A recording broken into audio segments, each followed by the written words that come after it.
Assalamualaikum warahmatullahi wabarakatuh. Bismillah, alhamdulillah, wassalatu wassalamu ala rasulillah Sayyidina wa maulana Muhammad ibn Abdillah wa ala alihi wa sahbihi wa mawalah, amma ba'du. Para sahabat dimana saja Anda berada, kembali kita bertemu pada tongkrongan Gubuk Faedah untuk membahas sedikit tentang masalah muamalah jual beli. Para sahabat, Rasulullah Shallallahu Alaihi Wasallam bersabda, la yahillu bai'un masalafun wala ribahu ma lam yutman wala bai'u ma laisa indak. Rasulullah Shallallahu Alaihi Wasallam melarang, beliau bersabda bahwasanya la yahillu bai'un masalafun, tidak halal melakukan jual beli yang digabung dengan akad utang. Dalam salah satu qaul ulama dinyatakan bahwasanya maksud dari la yahillu bai'un masalafun ini misalkan adalah saya jual ini barang ini ke kamu, tapi dengan syarat kamu pinjami aku dulu uang 50.000. Model seperti ini dalam salah satu qaul dalam kitab Al-Majmu' Syarah Muhadzab itu dipandang sebagai dua. Yang pertama dipandang sebagai utang menarik kemanfaatan, Ini contohnya misalkan adalah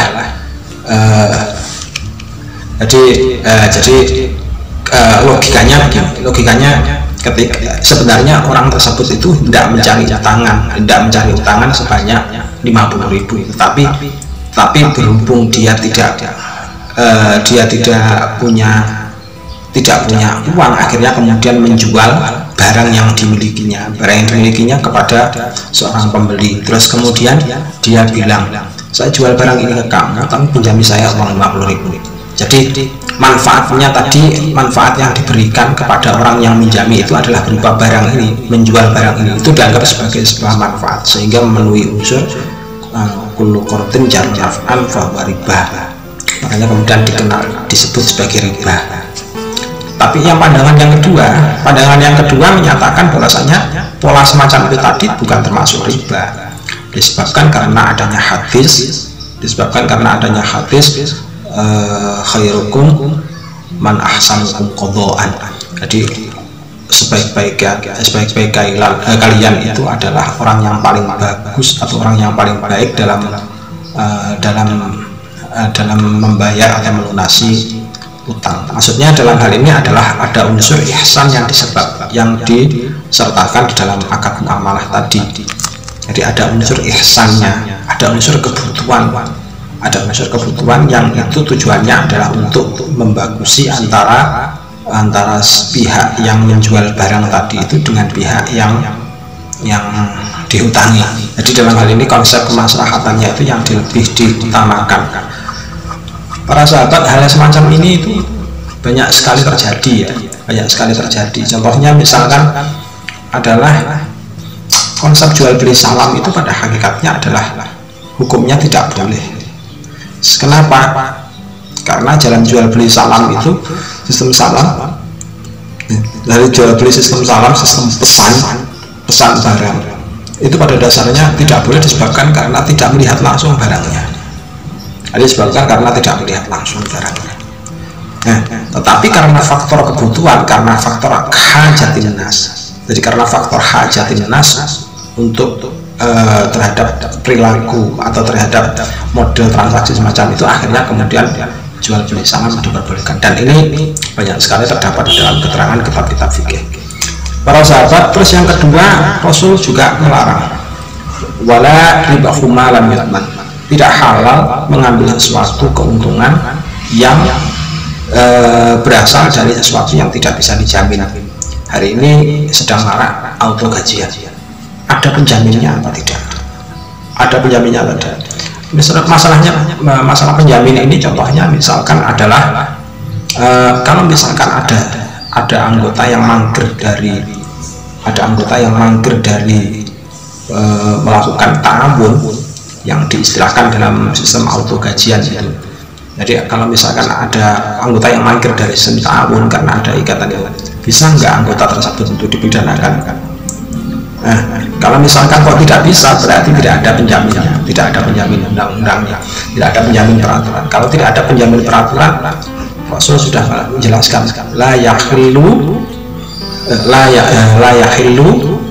ribahu malam, tidak halal mengambil keuntungan dari sesuatu yang nggak bisa dijamin, secara undang-undang, nggak bisa dijamin secara hukum masyarakat dan sebagainya, apalagi secara hukum fikih. Apalagi di sana di dalam sistem auto gajian itu ditawarkan berbagai kelas-kelas, ada kelas premium, ada kelas gold dan lain sebagainya. Jadi hukumnya jelas haram, karena itu adalah karena sistem auto gajian yang yang sekarang ini banyak beredar di WA itu adalah dalam pandangan Al-Fakir itu adalah manikim. Yang ketiga, wala bayu ma laisa indak, tidak boleh menjual sesuatu yang bukan menjadi milik kita atau yang belum kita terima juga bisa. Jadi ma laisa indak, sesuatu yang belum atau yang tidak berada di sisi kita. Tidak berada di sisi itu dalam arti satu karena belum diterima bisa, yang kedua bukan milik kita. Jadi ada dua hal. Rasul melarang untuk melakukan itu dan menyatakan la yahillu, nggak halal riba yang laba yang diperoleh dari hal demikian itu tidak halal. Tapi para sahabat, ada akad yang lain di dalam syariat kita. Ada akad yang lain yaitu akad wakalah. Jadi akad wakalah ini orang yang menjadi wakil itu berhak untuk menjual sesuatu yang diwakilkan kepadanya.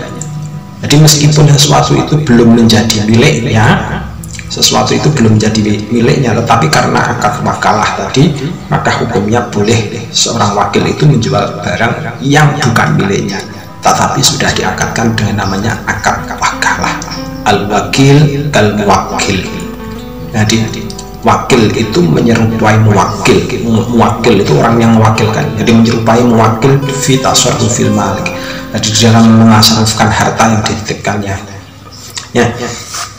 Sekian para sahabat, jadi ada tiga hal yang oleh Rasulullah SAW diperingatkan untuk kita semua, yaitu satu, tidak boleh menggabung akad jual beli dengan akad utang, karena menggabung akad jual beli dengan akad utang tadi ada masuk unsur riba. Penjelasannya Anda bisa kembali lagi ke menit-menit yang awal tadi. Yang kedua, mengambil sesuatu keuntungan dari sesuatu yang tidak bisa dijamin, nggak bisa dijamin baik itu, nggak bisa dijamin bagusnya, nggak bisa dijamin halalnya, nggak bisa dijamin secara hukum dan lain sebagainya. Yang ketiga, tidak boleh menjual sesuatu yang belum menjadi milik kita atau yang belum ada di sisi kita. Sekian, assalamualaikum warahmatullahi wabarakatuh.